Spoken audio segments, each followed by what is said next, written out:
지금으로부터 정확하게 딱 30년 전에요.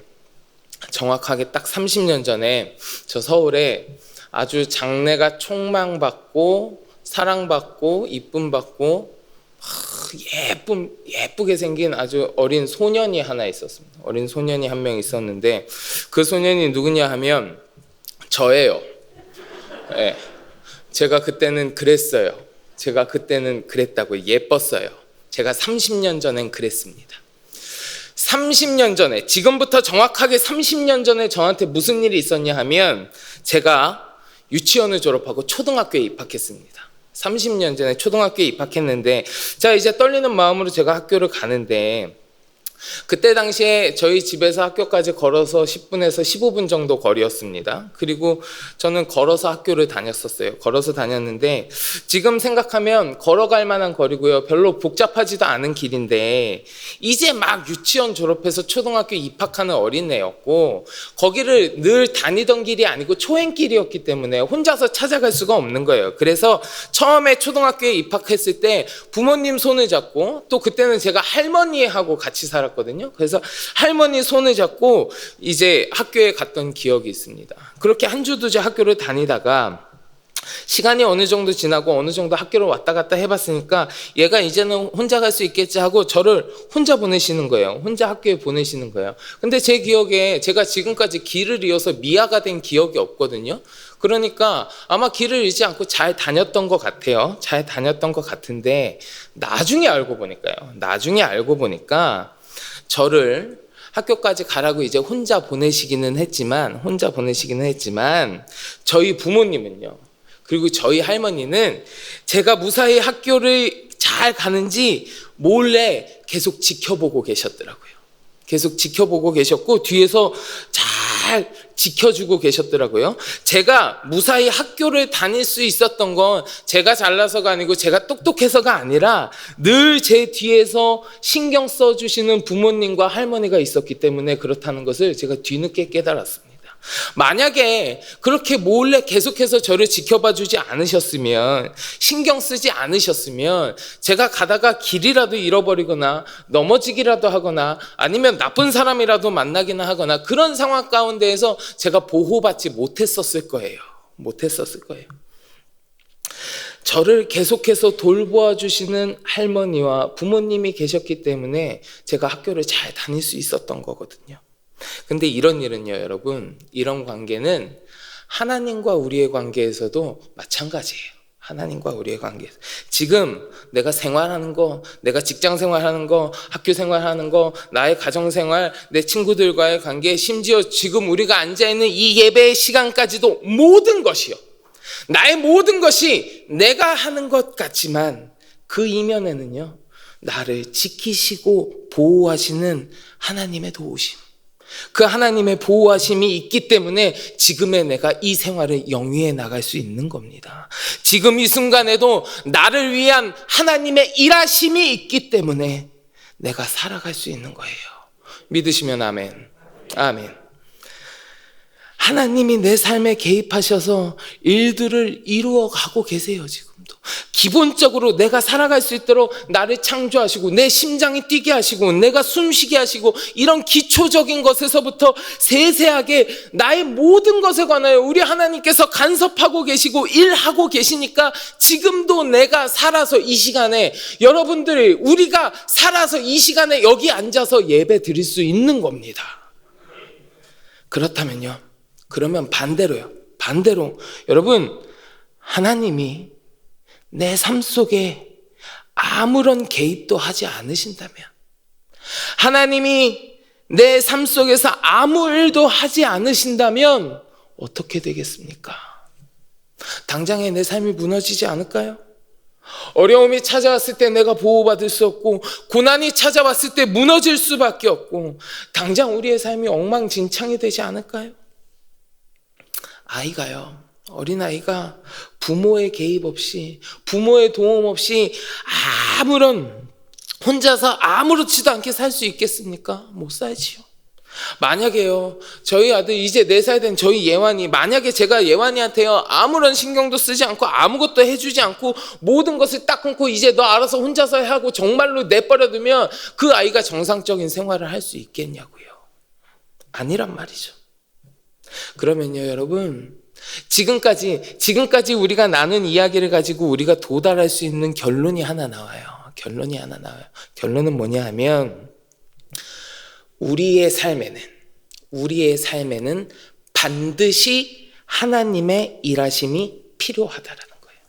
그것이 직접적인 방법이 되었든지 아니면 간접적인 방법이 되었든지 무슨 방법이 되었든지 상관없이 우리의 삶에는요 반드시 하나님의 일하심이 필요하다는 겁니다.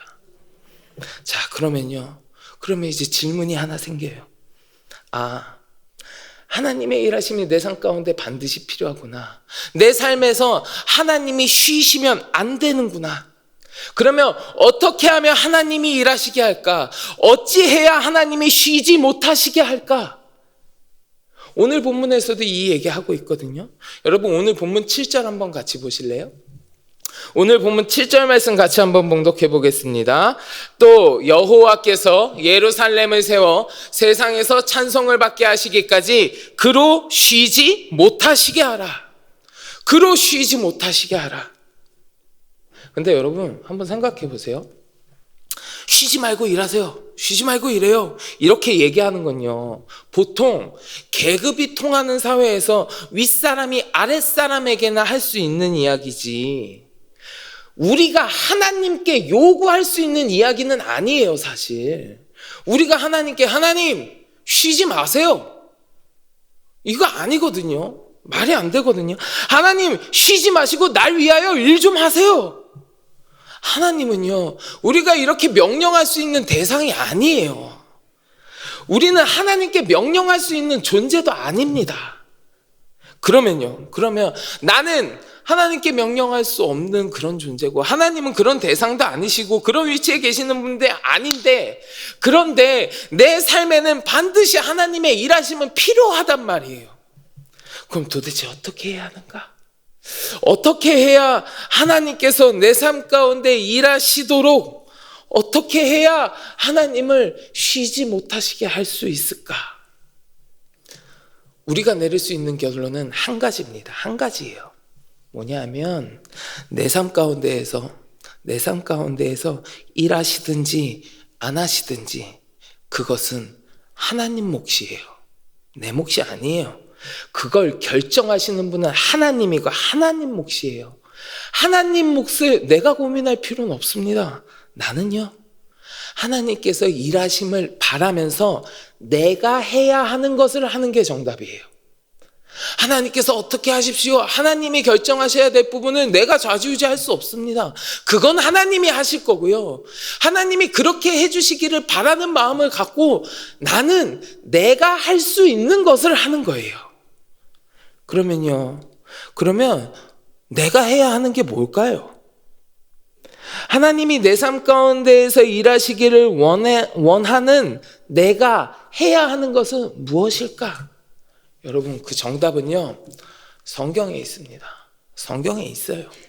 성경에 보면 하나님께서 일하시게 하려면 우리가 무엇을 어떻게 해야 하는지, 무엇을 해야 되는지 분명하게 기록되어 있습니다. 이 성경의 말씀을 우리가 오늘 천천히 살펴보면서 하나님의 일하심을 위하여 내가 해야 하는 것 3가지를 오늘 같이 살펴볼까 합니다. 3가지요. 그 3가지가 무엇이냐면, 여러분 한번 같이 따라해 보실래요? 첫째, 기대하라. 둘째, 기도하라. 셋째, 기다리라. 이거예요. 우리는 하나님의 역사하심을 위하여 기대하고 기도하고 기다려야 됩니다. 자, 이게 무슨 얘기인지 우리 구체적으로 하나씩 나누어 보겠습니다. 첫째, 뭐라고 했죠? 기대하라. 기대하라는 건 무슨 얘기인가?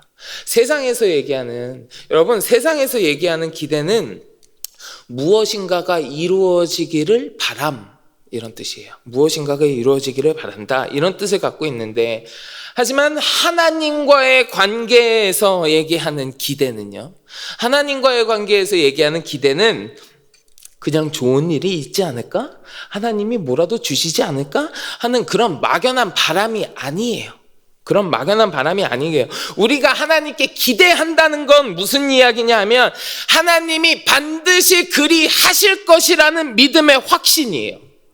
하나님을 향한 기대라는 것은 믿음이요, 확신이라는 겁니다.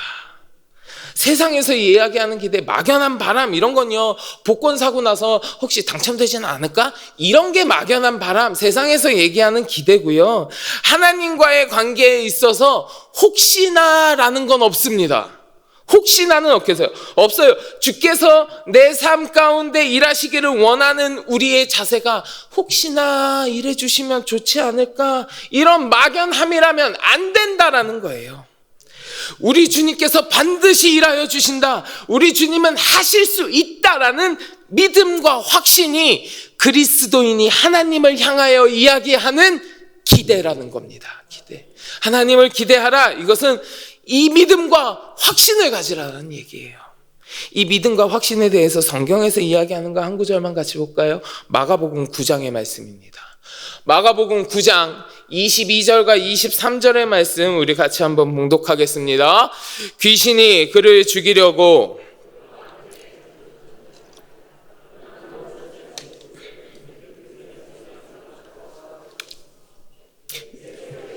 할 수 있거든이 무슨 말이냐? 믿는 자에게는 능히 하지 못할 일이 없느니라 하시니. 아멘. 여러분 다들 잘 아시는 말씀일 겁니다. 귀신 들린 아이의 아버지. 귀신 들린 아이의 아버지가 예수님께 나와서 간청합니다. 예수님, 내 아들을 좀 치료해 주십시오. 그런데요, 이 아버지가 예수님의 능력을 완전히 100% 신뢰하는 것 같지는 않아요. 자신의 아들의 병을 낫고자 하는 마음은 간절했겠지요. 자신의 아들의 병을 누군가 고쳐주어야 하는 그 필요성도 가득했을 겁니다. 필요하죠. 반드시 주님께서 치유하여 주셔야만 하는 상황임에는 분명합니다. 그런데 이러한 분명한 상황 가운데에서도 이 아버지는 그리스도에 대한 믿음이 확실하지 않고 그 믿음이 약했던 거예요. 그래서 얘기하는 거예요. 예수님께서 무엇을 하실 수 있거든 도와주옵소서. 확신 없는 이야기를 하고 있는 겁니다. 그러니까 이러한 약한 믿음에 대하여 예수님께서 말씀하시는 겁니다. 확신 없는 약한 믿음에서 벗어나 확신하여라. 진짜로 믿어라. 무엇을요? 전능하신 하나님을. 그 하나님을 믿는 자에게는 능치 못할 일이 없다라는 것을요. 너희 아들이 병 낫기를 원하느냐? 너의 상황 가운데 나의 능력이 필요하냐? 나의 역사가 일어나기를 원하느냐? 그렇다면 의심하지 말고 막연히 기대하지 말고 믿고 확신하여라. 너의 삶 가운데에서 어떠한 것이든지 행할 수 있는 전능하신 하나님이다. 믿는 자에게는 능치 못함이 없다라는 것을 예수님께서는 말씀해주고 계시는 거예요. 우리 성경을 잘 보면요, 이러한 믿음의 확신을 보여주는 이야기들도 많이 있습니다. 그런 이야기 하나만 같이 볼까요? 다니엘서인데요. 다니엘서 3장 17절과 18절 말씀 같이 봉독할까요? 다니엘서 3장 17절 18절 같이 봉독합니다. 왕이여, 우리가 섬기는 하나님이 계시다면 우리를 맹렬히 타는 풀무불 가운데에서 능히 건져내시겠고 왕의 손에서도 건져내시리이다. 그렇게 하지 아니하실지라도 왕이여, 우리가 왕의 신들을 섬기지도 아니하고 왕이 세우신 금신상에게 절하지도 아니할 줄을 아옵소서. 아멘. 자, 느부갓네살 왕이요, 금신상을 만들고 그 앞에 절하게 했습니다. 그리고 절하지 않는 모든 자를 맹렬히 타는 풀무불에 다 던져 넣으라고 했어요. 다니엘의 친구들, 이 다니엘의 친구들이 이 왕의 명령에 순종하지 않았죠. 그래서 이들이 고발당하고 왕은 그들을 풀무불에 집어넣으라고 했습니다. 이 세 친구들을 불러다가 왕이 지금이라도 신상에 절하면 그들을 불에 넣지 않겠다고 얘기해요. 그런데 이 세 친구들은요, 믿음의 확신을 가지고 위대한 고백을 합니다. 그 고백이 우리가 방금 읽은 이 말씀이에요. 이 친구들은요, 지금 당장 죽을 위험에 처해 있습니다. 죽음을 눈앞에 두고 있어요. 맹렬히 타는 풀무불 속에 던져지기 직전이에요. 물론 살아날 방법도 있습니다. 금신상에 절하면 돼요. 절하면 살아날 수 있습니다. 그러나 이들은요, 이러한 상황 가운데에서도 하나님이 자신들을 건져내실 것이라는 고백을 합니다. 이거요, 그냥 하나님이 나를 지켜주시겠지, 나를 보호해 주시겠지, 그렇게 하실 거라는 막연한 기대가 아니에요. 막연한 기대가 아니라고요. 당장 눈앞에 있는 죽음 앞에서 막연한 기대감을 가지고 이야기할 수 있는 사람 누가 있겠습니까? 이들에게는요, 죽음조차도 막을 수 없는 하나님에 대한 믿음, 하나님에 대한 확신이 있었던 거예요. 죽음도 흔들 수 없는 확신이 그들한테는 있었던 겁니다. 그 확신이 있었기 때문에 죽음 앞에서도 의연하게 그 믿음을 고백할 수 있었던 거예요. 결국 어떻게 됐습니까? 그들은 맹렬한 풀무불에 던져졌지만 그 어떤 해함도 당하지 않고 그 불 속에서 걸어 나왔어요. 그들을 지키시는 하나님의 일하심, 하나님의 보호하심에 산 증인이 된 거예요. 사랑하는 성도 여러분, 하나님을 향한 여러분들의 기대는 어떤 기대입니까? 세상 사람들이 가지고 있는 그저 내 삶에 좋은 일이 있었으면 하나님이 좋은 것 좀 주셨으면 좋겠다 하는 막연한 기대입니까? 아니면 흔들리지 않는 확고한 믿음, 우리 주님을 향한 굳건한 확신입니까? 바라기는 이 자리에 함께 하시는 모든 성도 여러분들의 기대는 능치 못함이 없으신 우리 하나님에 대한 믿음의 확신이기를 소망합니다. 그리하여 해서 여러분들의 삶 가운데 우리 주님께서 일하여 주시는 축복이 가득하시기를 주님의 이름으로 간절히 축원합니다. 자, 하나님이 우리의 삶 가운데 일하기를 바라는 우리가 해야 하는 것 첫 번째, 기대하라였죠. 자, 그럼 두 번째 뭐라고 말씀드렸죠? 기도하라. 제가 참 존경하는 목사님이 한 분 계십니다. 목사님이 한 분 계시니 지금 은퇴하셨는데 그분께서 은퇴하신 다음에 수십 년 동안, 자기 평생에 수십 년 동안 목회하면서 깨달은 내용을 이제 말씀으로 전해 주시는데 그 중에 기도에 대해서 말씀해 주신 적이 있거든요. 기도에 대해서 말씀해 주신 적이 있는데 이분이 기도에 대해서 한마디로 정의하는데 뭐라고 하셨냐면, 기도는 하나님의 능력을 내 삶으로 끌어들이는 것이다, 이렇게 얘기하셨어요. 기도는 하나님의 능력을 내 삶으로 끌어들이는 것이다. 여러분, 하나님이 내 삶 가운데 일하기를 원하십니까? 하나님의 능력이 내 삶 가운데 임하기를 원하십니까? 하나님의 역사가 내 삶 가운데 일어나기를 원하십니까? 그렇다면 우리는 하나님께 기도해야 돼요. 기도해야 하는 거예요. 기도하면 하나님께서 응답하시고 역사하신다, 이 말이요, 그냥 제가 여러분들한테 드리는 이야기가 아닙니다. 우리 주님께서 성경에 기록해 놓으신 확실한 약속이에요. 제가 그냥 하나님이 그러실 거예요 라고 드리는 말씀이 아니라 그러시겠다라고 우리 주님이 말씀에 기록하여 주신 약속이란 말이에요. 기도하라, 그러면 내가 듣겠다. 기도하라, 그러면 내가 응답하겠다. 우리 주님이 말씀하신 거라고요. 우리 약속의 말씀 몇 군데만 같이 찾아보겠습니다. 여러분 다들 잘 아시는 말씀일 거예요.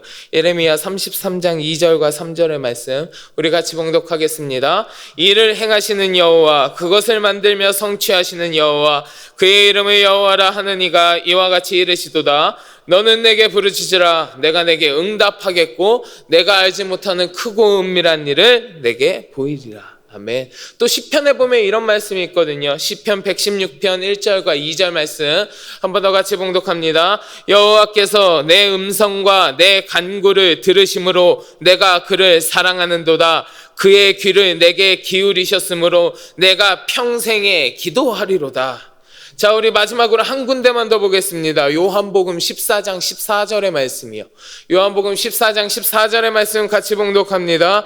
내 이름으로 무엇이든지 내게 구하면 내가 행하리라. 아멘. 여러분, 우리의 마음 가운데, 여러분들의 마음 가운데 혹시 하나님께서 과연 내 기도를 들으실까? 기도하면 정말 하나님이 응답하실까? 이런 마음이 있으십니까? 있을 수 있어요. 이런 마음 있으실 수 있어요. 우리는 부족한 사람이니까요. 부족한 사람. 우리가 그리스도인이라고 해서 온전한 사람이 되었다는 걸 의미하는 건 아니에요. 우리는 여전히 연약한 존재예요. 여전히 연약한 존재예요. 그렇기에 우리 마음 가운데 하나님이 정말 들으실까? 하나님이 응답하실까라는 의심이 싹 틀 수도 있습니다.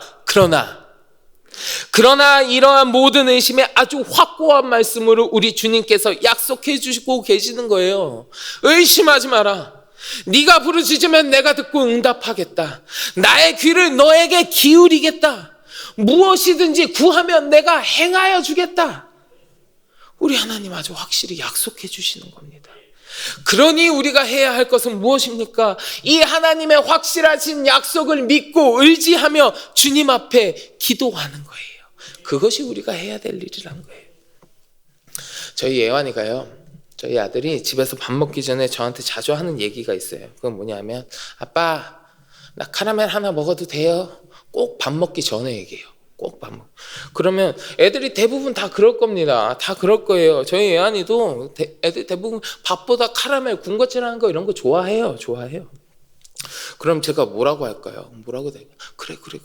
어이쿠 무슨 밥이야? 카라멜 맛있겠지. 그거 시커 먹어. 이럴까요? 이런 부모님 아마 안 계실 겁니다. 대부분 이러시겠죠. 밥 다 먹으면 하나 먹게 해줄게. 보통은 이래요. 안 돼, 절대 먹지 마. 그렇게도 안 해요. 밥 잘 먹으면 하나 먹게 해줄게. 보통 그러시잖아요. 하지만 그까짓 거 카라멜 하나 먼저 먹는다고 어떻게 되지 않아요. 뭐 물론 저처럼 살이 좀 찔 수는 있어요. 근데 막 어쩌다 하나씩 먹는다고 어떻게 되진 않아요. 근데 밥도 안 먹고 그것만 먹으면 안 되니까 일단 밥을 잘 먹어야 되니까 꼭 먹어야 하는 밥을 먹으라고 조건을 제가 다는 거예요. 근데 그거 먹으면 카라멜 하나 먹게 해줄게라고 저는 얘기하지만 사실 제 주머니 속에는요, 이쪽엔 카라멜도 있고요, 이쪽엔 초콜릿도 있고요, 냉장고에는 얘 주려고 무슨 우유도 사다 놓고요, 과일도 사다 놓고요, 얘한테 주려고 저는 사실은 온갖 준비를 이미 다 하고 있어요. 얘가 좋아하는 게 뭘까? 이거 줄까? 아침에 카라멜 먹었으니까 점심에는 과일을 먹여야지, 저녁에는 그래도 우유를 먹여야지 하면서 얘한테 필요한 거 주려고 저는 이미 다 준비를 하고 있어요. 밥만 먹으면 네가 원하는 거 아빠가 줄게 하고 주는 거예요. 하나님께서 우리에게 해주시는 약속도요, 이런 맥락에서 바라본다면 응답하여 주신다는 하나님의 약속이 더 와닿습니다. 기도하면 응답해줄게. 기도도 안 하는데 어떻게 그냥 다 들어줄 수는 없잖아. 네가 간구하지도 않는데 내가 막 다 들어주면 너 나한테 기도 안 할 거 아니야. 응답받기만 원할 거잖아. 그러니까 기도해. 부르짖어. 대신 기도하기만 하면, 부르짖기만 하면 반드시 응답해주고 네가 알지 못하는 크고 은밀한 일까지 내가 보여줄게. 기도하지 않으면 받을 수 없어. 간구하지 않으면 받을 수 없어. 그러나 기도하기만 하면 너의 삶 가운데 내가 반드시 응답하고 이루어줄게. 이게 하나님의 약속이란 말이에요. 하나님의 약속. 하나님은요, 우리의 모든 필요를 이미 다 알고 계세요. 내가 모르는 나의 필요까지도 우리 하나님은 알고 계세요. 그리고 그 모든 것을 이미 다 준비하고 계시는 거예요. 다 갖고 계시는 거예요. 다 준비해 놓으시고 말씀하시는 거예요. 기도하기만 해. 줄게. 응답해 줄게. 사랑하는 성도 여러분, 우리의 삶에는 하나님의 일하심이 반드시 필요하다고 했습니다. 기도는 그 하나님의 능력을 우리의 삶에 끌어들이는 거예요. 하나님은 우리의 삶 가운데 역사하시기 위하여 이미 준비하고 계십니다. 이미 다 가지고 계세요. 준비하고 다 갖춰 놓으신 상태에서 우리가 기도하고 간구하기를 기다리고 계시는 거예요. 나에게 부르짖는 너의 음성에 내가 귀를 기울이고 응답하겠다. 응답을 넘어서서 네가 알지 못하는 크고 은밀한 일까지 내가 보여주겠다. 우리 주님 다 준비하시고 우리가 기도하기만을 기다리고 계신다고요. 바라기는 이 자리에 함께 하시는 성도 여러분, 우리 모두가 주님께 기도하는 삶, 간구하는 삶을 통하여 너의 기도와 너의 부르짖음에 응답하여 주신다는 하나님의 약속을 성취하시는 여러분들의 삶이 되시기를 주의 이름으로 간절히 축원합니다. 자, 마지막으로 하나님이 우리의 삶 가운데 일하시기를 원하는 내가 해야 하는 것, 세 번째 뭐라고 했죠? 기다리라. 이 기다리라는 말을요, 조금 더 구체적으로 이야기하면 하나님의 때를 기다리라예요. 하나님의 때를 기다리라. 우리는요, 하나님께 내 믿음을 고백하고 하나님께 기도하고 간구한 다음에 하나님께서 이제 내 삶에 역사하시겠지? 하나님께서 내 기도에 응답하시겠지 하면서 그 하나님의 일하심의 순간을 내가 원하는 때에 맞추는 경우가 많이 있습니다. 그러나 하나님의 일하심은요, 내가 원하는 때가 아니라 하나님의 때에 일어나는 거예요. 하나님의 때. 우리가 그 하나님의 때를 기다리지 않고 내 생각과 내 바람만을 앞세우면서 하나님이 일하시지 않는구나, 하나님이 응답하시지 않는구나, 이런 조급한 결론을 내리게 되면 내 믿음이요, 슬럼프에 빠질 수 있어요. 하지만 하나님이 응답하시지 않는 게 아닙니다. 하나님은 약속하신 말씀을 반드시 지키시는 분이에요. 당장 내 눈앞에 내가 바라는 결론이 보이지 않는다고 해서 내 생각의 틀에 조급한 마음으로 우리 하나님을 가두어 버리는 잘못을 내가 저지르고 있는 거지, 하나님이 응답하지 않으시고 일하지 않으시는 게 아니란 말이에요. 하나님은요, 필요한 곳에서 모든 조각을 맞추고 계세요. 모든 상황을 정렬하고 계세요. 그래서 결국 하나님께서 정하신 때가 오면, 그때가 오면 하나님의 일하심이 그 모습을 드러내는 거예요. 그러니 우리의 몫은, 우리가 해야 할 것은 그때는 내가 바라는 때가 아니라 하나님이 정하신 때라는 것을 기억하고 그 하나님의 때를 기다리는 거예요. 우리 성경에서 보여요. 성경에서도 여러 군데 이야기합니다. 인간이 생각하는 때와 하나님의 때가 다르다는 것을 많이 이야기하는데, 오늘 두 가지 사건을 통해서 그 때에 대해서 살펴볼까 해요. 첫 번째 이야기 뭐냐면 이스라엘 백성들이 출애굽해서 홍해를 건너는 사건이에요. 출애굽기 14장 14절부터 16절까지 한번 볼까요? 출애굽기 14장 14절부터 16절 같이 봉독하겠습니다. 여호와께서 너희를 위하여 싸우시리니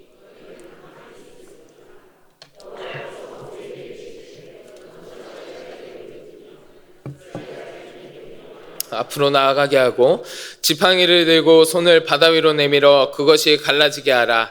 이스라엘 자손이 바다 가운데서 마른 땅으로 행하리라. 아멘. 자, 이스라엘 백성들이 출애굽했죠. 출애굽해서 막 가고 있는데 애굽의 군대가 막 따라오니까 모세한테 이야기합니다. 왜 우리를 애굽에서 데리고 나와서 이 광야에서 죽게 하느냐? 차라리 우리가 애굽에서 노예 생활하는 게 훨씬 낫겠다. 막 이러면서 원망해요. 사실요, 이스라엘 백성들이 이렇게 얘기하는 거 이해할 수 있습니다. 왜냐하면 이 사람들 지금요, 이 이스라엘 백성들 지금 진짜 죽게 생겼거든요. 진짜 죽게 생겼어요. 여러분, 노예 생활이 뭐 좋았겠어요? 노예 생활이 진짜 행복해서 노예가 낫겠다고 하겠어요? 아니에요. 노예 생활 분명히 힘들었을 겁니다. 분명히 억압받았을 거예요. 근데도 차라리 그게 낫다라고 얘기하는 건 뭐예요? 지금 그게 낫다라고 이야기할 만큼 죽음이 내 앞에 와 있고 그 두려움에 휩싸여 있다라는 얘기예요. 죽기 직전이에요. 이 사람들 굉장히 위급한 상황이고 목숨의 위협을 받고 있는 상황이라고요. 지금 죽음이라는 두려움에 사로잡혀 있고 군대가 막 쫓아오는데, 이런 사람들한테 모세가 얘기합니다. 여호와께서 너희를 위하여 싸우시리니 너희는 가만히 있을지니라. 얼마나 위안이 되겠어요. 위안이 되겠죠. 그리고 하나님이 모세한테 얘기하십니다. 이스라엘의 자손에게 명하여 앞으로 나아가게 하라. 그리고 너는 지팡이를 들고 손을 바다 위로 내밀어 그것이 갈라지게 하라. 너희가 바다 가운데서 마른 땅으로 걸어가게 하리라. 와, 얼마나 위안이 되겠어요.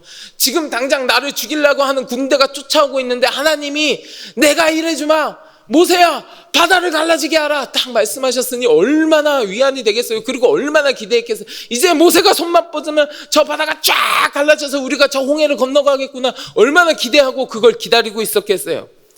그리고 모세가 바다 위로 손을 쫙 내밀었습니다. 그랬더니 어떻게 했어요? 어떻게 됐습니까? 바다가 쫙 갈라졌나요?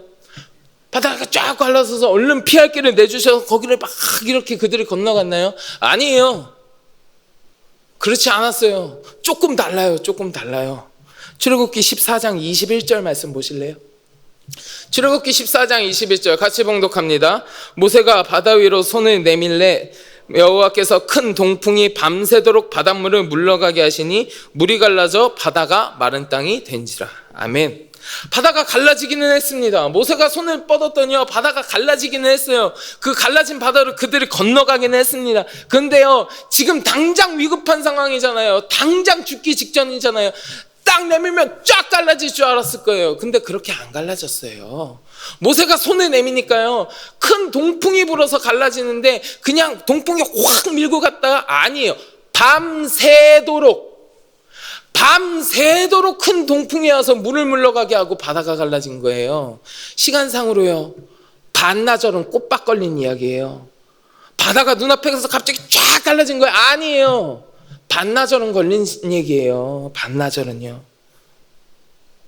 이 사람들을 하나님께서 바다가 눈앞에서 1초 만에 쫙 갈라지게 못 하시는 건가요? 아니에요. 하실 수 있습니다. 하나님은 하실 수 있어요. 그럼에도 불구하고 하나님은 그렇게 하지 않으셨어요. 밤새도록 바람이 불게 하시고 이 사람들이 바다 앞에서 밤새도록 기다리게 하셨다고요. 왜요? 하나님의 때는 그 밤샌 다음이 하나님의 때라는 거예요. 그 밤샌 다음이요. 지금 한시가 급하니까 당장의 눈앞에서 쫙 갈라지기를 이 사람들은 원했을지도 모르지만 하나님은 밤새 기다리게 하시고 밤새도록 동풍이 분 후에 그들이 바다로 걸어갈 수 있었다라고요. 그러면 여러분, 밤새 기다려서 밤을 샌 후에 하나님의 때가 이르렀습니다. 그래서 바다가 갈라지고 건너갔습니다. 어떻게 됐습니까? 그들이 너무 기다려서 쫓아온 군대에 붙잡혀서 막 목숨을 잃고 그랬나요? 안 그랬어요. 쫓아온 군대에 잡혀서 죽임을 당한 사람 아무도 없어요. 이스라엘 백성들은 그 홍해를 결국 건너갔고요. 쫓아온 애국 군대는 그 홍해 바다 가운데 수장되었습니다. 조급해하던 이스라엘 백성들의 마음과는 달랐을 수도 있어요. 당장 눈앞에서 벌어지기를 원하는 것은 그 사람들의 때이지만 하나님의 때는 밤샌 다음이라고요. 그 하나님의 일하심은요, 오히려 더 정확하고 완벽했습니다. 내가 생각하는 때와 다를 수 있지만 하나님의 때는 그때가 가장 정확하고 가장 완벽한 때예요. 그래서 그렇기 때문에 우리는 나의 생각에 맞춘 나의 때를 얘기하는 게 아니라 하나님의 때를 기다려야 한다라고 하는 거예요. 한 가지 더 나누어 볼까요? 여러분, 신약 성경에 보면요, 예수님이 죽은 나사로를 살리시는 이야기가 나옵니다. 죽은 나사로를 예수님께 어느 날 소식이 들려요. 마르다와 마리아가 막 예수님께 소식을 보내요. 간청하는 겁니다. 예수님, 우리 오라비 나사로가 아픕니다. 죽게 생겼습니다. 그러니까 예수님 도와주세요. 와서 좀 고쳐주세요. 그랬더니 그 소식을 들으신 예수님이 즉시로 가셔가지고 나사로를 낫게 하셨습니까? 아니에요. 즉시 가시지 않았습니다. 마르다와 마리아는 예수님께 간청하고 사람을 보내고 예수님을 기다렸지만 예수님은 오시지 않았어요. 오시지 않고 오빠가 죽어 그 오라비가 죽는 것을 지켜보았습니다. 그리고 결국 나사로는 죽었습니다. 그리고 그 나사로를 장사 지냈습니다. 장사 지내고 4일이나 지났습니다. 4일이나 지난 후에야 예수님이 오셨어요. 예수님이 오신다는 소식이 들려요. 그러니까 마르다가 예수님한테 막 달려가는 거예요. 달려가서 울면서 이야기했을 거예요. 예수님, 왜 이제야 오셨습니까? 너무 늦게 오셨습니다. 너무 늦게. 예수님, 만약 당신이 여기에 계셨으면 제 오빠를 고치셨을 거고 그가 죽지도 않았을 겁니다. 그가 죽지도 않았을 거예요. 그러나 주님, 늦으셨어요. 4일이나 늦으셨어요. 이미 내 오라비는 죽었고 장사 지낸 지 4일이나 지났습니다. 그때 예수님 뭐라 말씀하십니까? 무덤에 돌을 옮겨라. 무덤에 돌. 그 말씀을 들었을 때도 마르다와 마리아가 이야기합니다. 주님, 늦었어요. 죽은 지 나흘이나 지났다니까요. 벌써 냄새가 납니다. 시체 썩는 악취가 났을 거예요. 그러나 그러한 이야기에 우리 주님 아랑곳하지도 않으십니다. 아랑곳하지 않고 말씀하십니다. 그 돌을 옮기신 후에 그 무덤을 향해 나사로야 나오너라. 우리 주님 말씀하시. 나사로야 나오너라. 그리고 나서 하나님의 일하심은 그 모습을 드러냅니다. 우리 요한복음 11장 43절과 44절 말씀 같이 봉독할게요. 요한복음 11장 43절과 44절 같이 봉독하겠습니다. 이 말씀을 하시고 큰 소리로 나사로야 나오라 부르시니 죽은 자가 수족을 배로 동이채로 나오는데 그 얼굴은 수건에 쌓였더라. 예수께서 이르시되 풀어놓아 다니게 하라 하시니라. 아멘. 사랑하는 성도 여러분, 주님 앞에 기도하고 간구했지만 여전히 내 삶 가운데 고통과 어려움이 있으십니까? 내가 두려움과 싸우면서 우리 예수님께 도와달라고 부르짖었는데 우리 주님은 아무런 응답도 하지 않으시는 것 같습니까?